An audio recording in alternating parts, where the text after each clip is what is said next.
ദിഹാങ്ക ട്രാവലറിൻ്റെ പുതിയൊരു വീഡിയോയിലേക്ക് എല്ലാവർക്കും സ്വാഗതം. ഇന്ന് നമ്മൾ ഇൻസ്റ്റൻ്റ് ആയിട്ടുള്ള ഒരു സോഫ്റ്റ് ദോശ റെസിപ്പിയുമായിട്ടാണ് വന്നിരിക്കുന്നത്. നമ്മൾ തലേദിവസം ബാക്കി വന്നിട്ട് ഫ്രിഡ്ജിൽ വെള്ളത്തിലിട്ട് വെച്ചിരിക്കുന്ന മട്ടരിയുടെ ചോറ് കൊണ്ടാണ് ഈ ദോശ ഉണ്ടാക്കുന്നത്. നിങ്ങൾ ഉപയോഗിക്കുന്ന വൈറ്റ് റൈസ് ആണെങ്കിൽ അത് വെച്ചിട്ടും ഈ റെസിപ്പിയിൽ തന്നെ നമുക്ക് ഉണ്ടാക്കാവുന്നതാണ്. ആദ്യം തന്നെ നമ്മൾ ഈ ചോറ് 2 പ്രാവശ്യം കഴുകിയെടുത്തിട്ടുണ്ട്. ഇതിൻ്റെ സ്റ്റാർച്ച് കളയാൻ വേണ്ടിയിട്ടാണ് 2 പ്രാവശ്യം നമ്മൾ കഴുകിയെടുക്കുന്നത്. ഇതരയ്ക്കാൻ വേണ്ടിയിട്ട് മിക്സിയിലേക്ക് ഇട്ട് കൊടുക്കുകയാണ്. ഇതിൽ ഞാൻ അളന്ന് നോക്കിയപ്പോൾ 1.5 കപ്പ് ചോറുണ്ടായിരുന്നു. അപ്പോൾ ഈ 1.5 കപ്പിലേക്ക് വേണ്ടിയിട്ട് ഒരു 15 ചെറിയ ഉള്ളി എടുത്തിട്ടുണ്ട്. അതിൻ്റെ ഒപ്പം തന്നെ ഒരു 1/4 ടീസ്പൂൺ ജീരകം എടുത്തിട്ടുണ്ട്.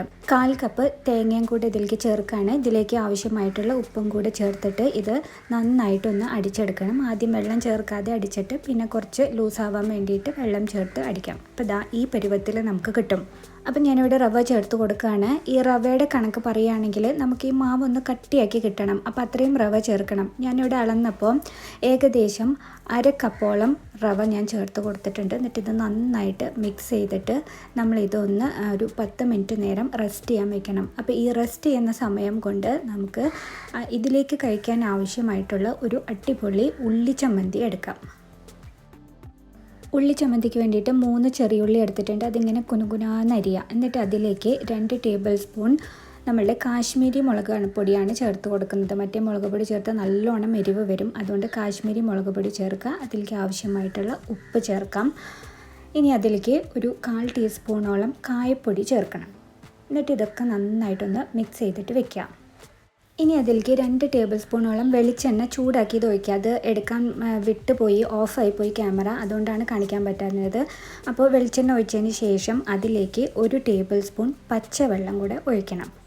എന്നിട്ട് നന്നായിട്ട് ഇതൊന്ന് മിക്സ് ആക്കി എടുക്കുക. അപ്പോൾ നമ്മളുടെ ദോശയുടെ ഒപ്പം കഴിക്കാനുള്ള അടിപൊളി ഉള്ളിച്ചമ്മന്തി റെഡി ആയിട്ടുണ്ട്. അപ്പോൾ നമ്മളിവിടെ സെറ്റ് ചെയ്യാൻ വെച്ചിരിക്കുന്ന റവയും ചോറും കൂടിയിട്ടുള്ള മിക്സ്ചർ നല്ല കട്ടിയായി വന്നിട്ടുണ്ട്. ഇനി നമുക്ക് ദോശമാവിൻ്റെ പരുവത്തിന് ആവശ്യത്തിന് വെള്ളം ഒഴിച്ചിട്ട് ദോശമാവ് പരുവത്തിലാക്കിയിട്ട് എടുക്കാം.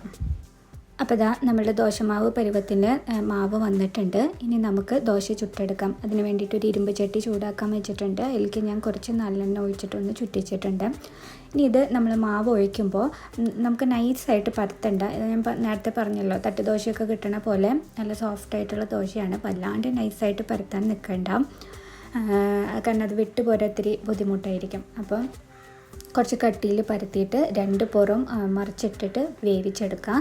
ഇതിൽ നെയ്യ് തൂവണമെങ്കിൽ തൂവാം, ഇല്ലെങ്കിൽ നല്ലെണ്ണ ഒഴിക്കാം. അപ്പോൾ നമ്മുടെ സോഫ്റ്റ് അടിപൊളി ഇൻസ്റ്റൻ്റ് ആയിട്ടുള്ള ദോശ റെഡി ആയിട്ടുണ്ട്. ഈ ഉള്ളി ചമ്മന്തിയുടെ കൂടെ കഴിക്കാനായിട്ട് ഭയങ്കര ടേസ്റ്റാണ്. എല്ലാവരും ട്രൈ ചെയ്ത് നോക്കൂ. ചാനൽ സബ്സ്ക്രൈബ് ചെയ്യാത്തവർ സബ്സ്ക്രൈബ് ചെയ്യുക. ഞങ്ങളുടെ കുഞ്ഞു വീഡിയോ ഷെയർ ചെയ്യുക, ലൈക്ക് ചെയ്യുക, കമൻറ്റ് ചെയ്യുക. Thank you.